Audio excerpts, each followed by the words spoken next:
A staggering 93% of us now own a mobile phone, and failing to get a signal can be a real headache. You might expect problems in the middle of nowhere, but surely not here in the heart of a big city like Liverpool.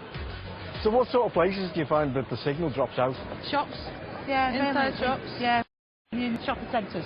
Can't go on anything, like any of the apps, or like receive text or anything. You always need Wi-Fi, I find, always, to get any signal whatsoever. In this day and age, it's a bit surprising, isn't it? It is when you're paying so much. They just need to put their ideas up and actually get a proper signal tied. Yet when telecoms regulator Ofcom tested coverage in 5 cities, including Liverpool, it found calls connected and websites downloaded up to 98% of the time. But it seems pesky urban black spots are a problem.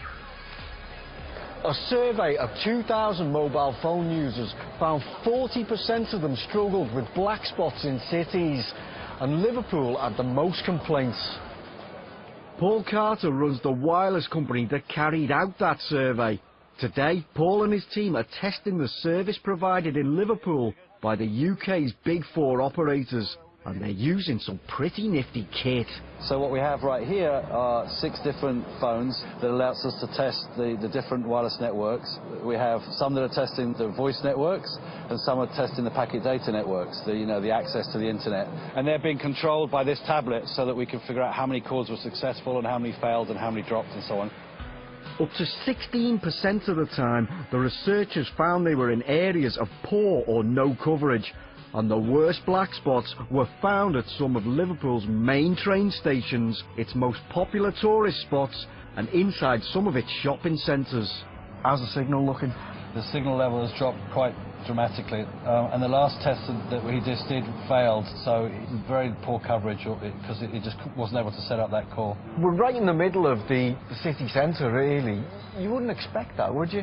Well, it's a bit of a challenge because you're reliant on a cell site transmitting from some rooftop around here, and it's probably just the location here is in a dead zone, so it's the furthest away from any of the surrounding cell sites. There are free Wi-Fi hotspots around the city, but that means the hassle of logging on. So why can't we have consistent mobile phone coverage? We did invite all the major players, O2, 3, Vodafone and EE, to come to Liverpool to talk to us, but none of them took us up on the offer.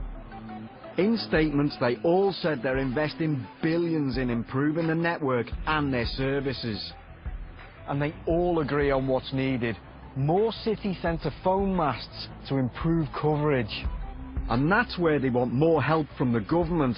The operators claim their plans are often blocked by red tape and high land rents. But the government's track record isn't great.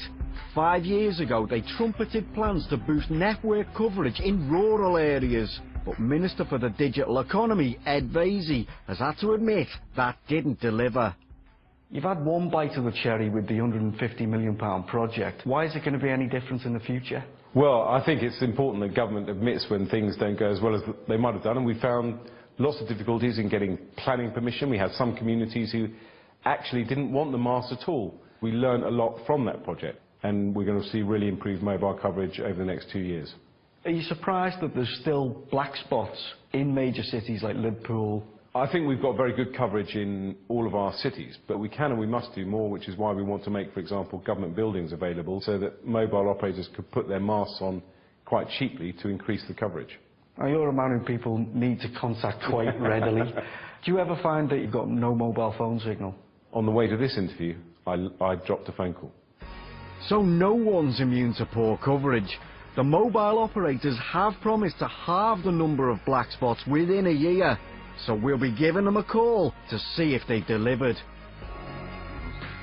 Well, we know this is a sore point for you, Mark. Oh, it drives me mad. You were just It saying. drives me mad. I live near Clapham Go Junction, on. right? I think that's still one of the biggest rail intersections in Europe.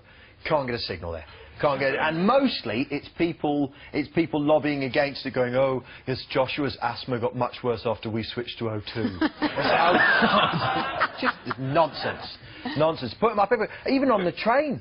Can't get them on, they say there's Wi-Fi on the train, but it's basically information about no trains have why proper you're delayed. Wi-Fi. No, exactly.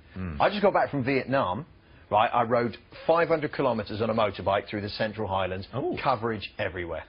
Everywhere. Because the willingness was there. I mean, in fairness, they have a communist government, so they can more or less do what they want. There you go. Ours There you do go. have to sort of consult people on some stuff.